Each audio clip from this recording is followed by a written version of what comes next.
First of all, my thoughts go out with the friends and families of the people who died or are injured from the attacks in Paris last week, but I'll talk about that later on.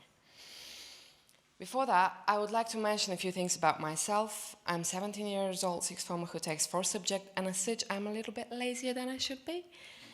However, there are 2 things that make me different from most of my classmates. I don't have a weekend job and I can't drive yet. Right away, you spot my lovely accent. It's Bulgarian. Have anyone been to Bulgaria before? It's a lovely place, isn't it? So I'm fully Bulgarian. Both my parents and I are, although we moved to the UK 3 years ago due to the international economic crisis. This happened quite suddenly, actually. My parents came to me one day and said, "Petra, darling, you are going to live with your grandparents for an unknown period of time and you can do nothing about it." I can reassure you, though, these were the best 6 months of my life. There is no person that can cook better than my grandma, with all the amazing foods from my granddad's farm. I didn't have to clean my room simply because whatever I've done to it, it somehow managed to clean itself.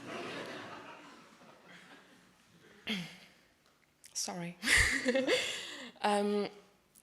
And they had the idea that I couldn't have the best grades at school, so they didn't expect me to. They already knew how bright I am.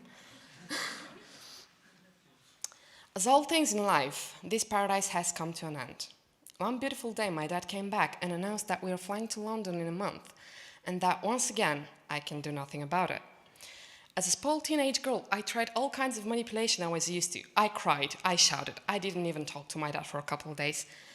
But just like the death of the 1,000 qualifications, which we study in philosophy, my dad managed to find an answer to all my arguments. And for those who don't know my dad, he looks exactly what he sounds like. Petra, have you packed your stuff yet? But I don't know English. You'll learn it. All my friends are here. You'll find new ones. And as you can imagine, 1 month later, on 24th of August, we landed on British territory and headed towards Shipping Norton. For the first months, I didn't have any friends. My best friends were teachers, who were the only people that could understand what's going on and were willing to talk to me without expecting anyone's answers, which I couldn't give anyways, for which I'm thankful. And today I'm standing in front of you. Anyways, that'll come out later. Every summer, when I go to Bulgaria, I have the same problem. I meet with my friends, and the following conversation is about to take place.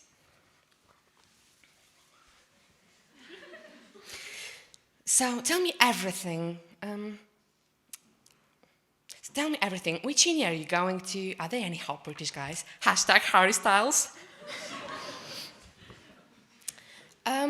Yeah, I'm planning to study law there, and we'll see what will happen from there on. What about you? Are you planning to go out of Bulgaria for uni? England, maybe France? No, man, I'm primed to be a Bulgarian. And from that point on, I stopped listening because I know what will follow. It's like every year. My boyfriend is here. I don't speak the language. I love Bulgarian tarator more than I love fish and chips. Their religion's different. Plus, what is the point if our grandparents fought 500 years for this country? We've gained it ourselves, and then we all leave. And as she keeps talking, I remembered that her dad is Romanian and her mom's been adopted as a baby, so I requested myself, which grandparent exactly is she talking about? And I suddenly realized how blind we all are until we experience the world ourselves. Obviously, I don't want to lose this person as a friend just because of her patriotic views, so we continued the conversation talking about boys and Harry Styles in particular. You see, personally, I understand the whole idea of pride for something that you've done yourself or achieved as a certain goal. Not because of a genetic accident. Being Bulgarian isn't a skill. Despite my attempts to differentiate between what is wrong and what is right, you can go and ask every Bulgarian you see on the street. They will know what the Football World Cup in 1994 in the USA. And then, and then, After Constantine's goal in the 19th minute of the match, Bulgaria versus Germany. Niko Alkolev, which is really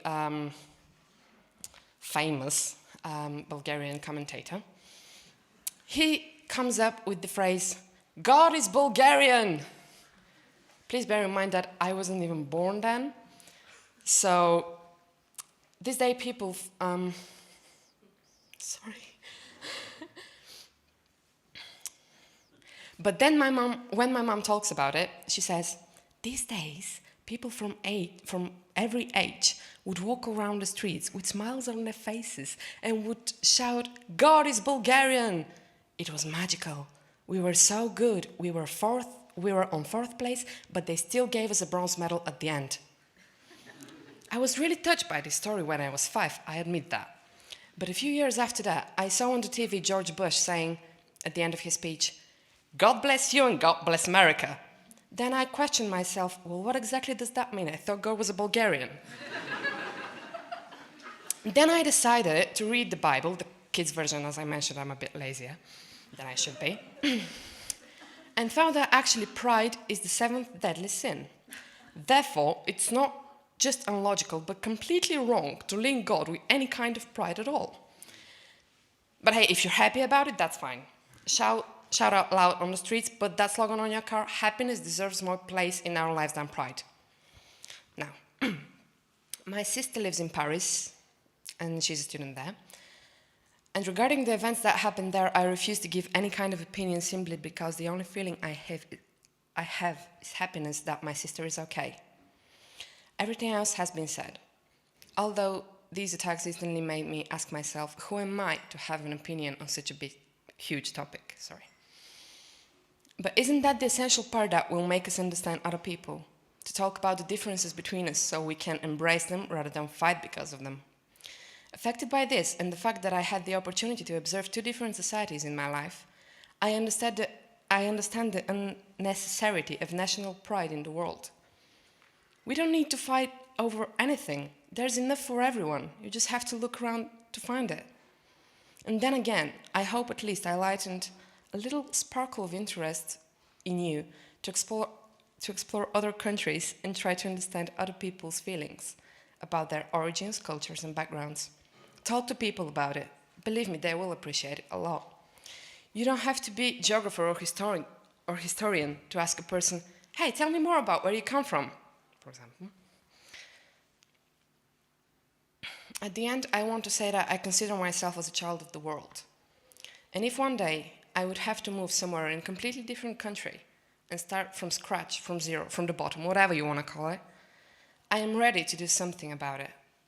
I am ready to embrace it rather than fight it, with happiness rather than pride. Thank you.